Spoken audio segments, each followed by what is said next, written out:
Marseille, toujours à la recherche d'un vrai buteur, parce que c'est vrai qu'Alexis Sanchez, qui est très bon, qui marque des buts également, n'est pas un buteur pur, ou en tout cas un avant-centre pur, et il manque toujours ce poste-là à l'Olympique de Marseille. Alors enfin, ce soir, Vitinha est associé à Alexis Sanchez, il est en pointe, mais je me retourne d'abord, avant de céder la parole à Nabil Djelit et à Grégory Schneider, vers Marc Libra, qui a été un attaquant, un grand attaquant aussi, buteur de l'Olympique de Marseille, qui s'est exprimé dans les colonnes de la Provence aujourd'hui pour distiller son analyse. Et moi, j'aimerais bien vous entendre de nouveau, mais en vrai, là, vous voyez, Marc Libra, Vitinha, c'est lui le grand buteur, le grand attaquant, on l'attend toujours, hein. C'est un peu l'Arlésienne, votre collègue Vitinha. Non, mais après, c'est toujours pareil. Est-ce qu'on met les choses en place pour lui ?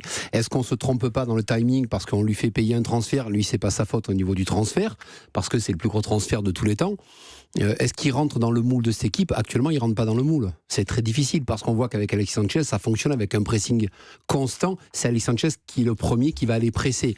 Si Vitinha, ce soir, va jouer sur le front d'attaque, Alexis Sanchez va être sur un côté, ça m'intéresse moins. Peut-être ce soir, il va marquer 2 ou 3 buts. Mais c'est ça qui va se passer. Mais bien sûr, on l'a vu 2 ou 3 fois. Le faire démarrer le premier match face à Nice, où c'est une défaite, c'était très difficile, c'est l'envoyer au charbon. Je pense qu'il doit se faire, parce que jouer au Vélodrome et à Marseille, c'est encore autre chose. Est-ce qu'il y a un fonctionnement de l'équipe ? Puis après, ce qui est fou, c'est que on parle toujours de ce grand attaquant, mais le grand attaquant, le dernier grand attaquant de l'OM, ça remonte à très très longtemps, parce que j'ai beau chercher, j'ai beau regarder. C'est Mamad, non, mais c'est Mamadou Niang. Non, mais Gomis, ils l'ont viré alors qu'il était très bon, quoi. Oui, Balotelli, non. Balotelli sur 6 mois. Il faut être. Non, mais c'est vrai.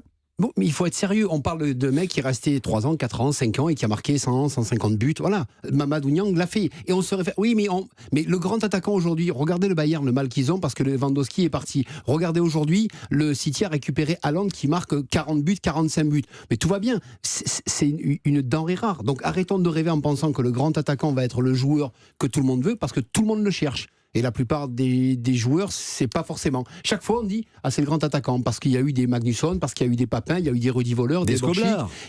Oui, mais bien sûr qu'il y a eu ça. Mais aujourd'hui, de trouver le grand attaquant qui va faire la différence et qui va rester de nombreux temps et marquer plein de buts, je leur souhaite, mais c'est difficile.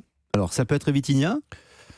Grégory Schneider ? Ça m'étonnerait, parce qu'il y aurait des signes annonciateurs, mais je trouve que c'est un petit peu. Si c'est pas comme ça qu'il joue, c'est pas comme ça qu'il joue.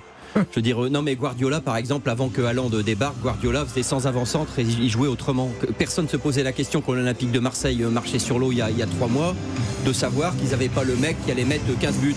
Si Mbemba en met 5, si Malinowski en met 5, si tu peux répartir, tu peux jouer autrement. N'oubliez pas qu'un mec qui reste dans la surface, c'est un mec en moins dans le jeu. Et il y a des entraîneurs qui n'aiment pas ça. Guardiola, par exemple, c'est quelque chose qu'il n'envisage même pas. Donc je pense qu'il ne faut pas se fixer là-dessus. En plus, on sait très bien que là, il faut sortir le chéquier si tu veux le mec à 15-20 buts.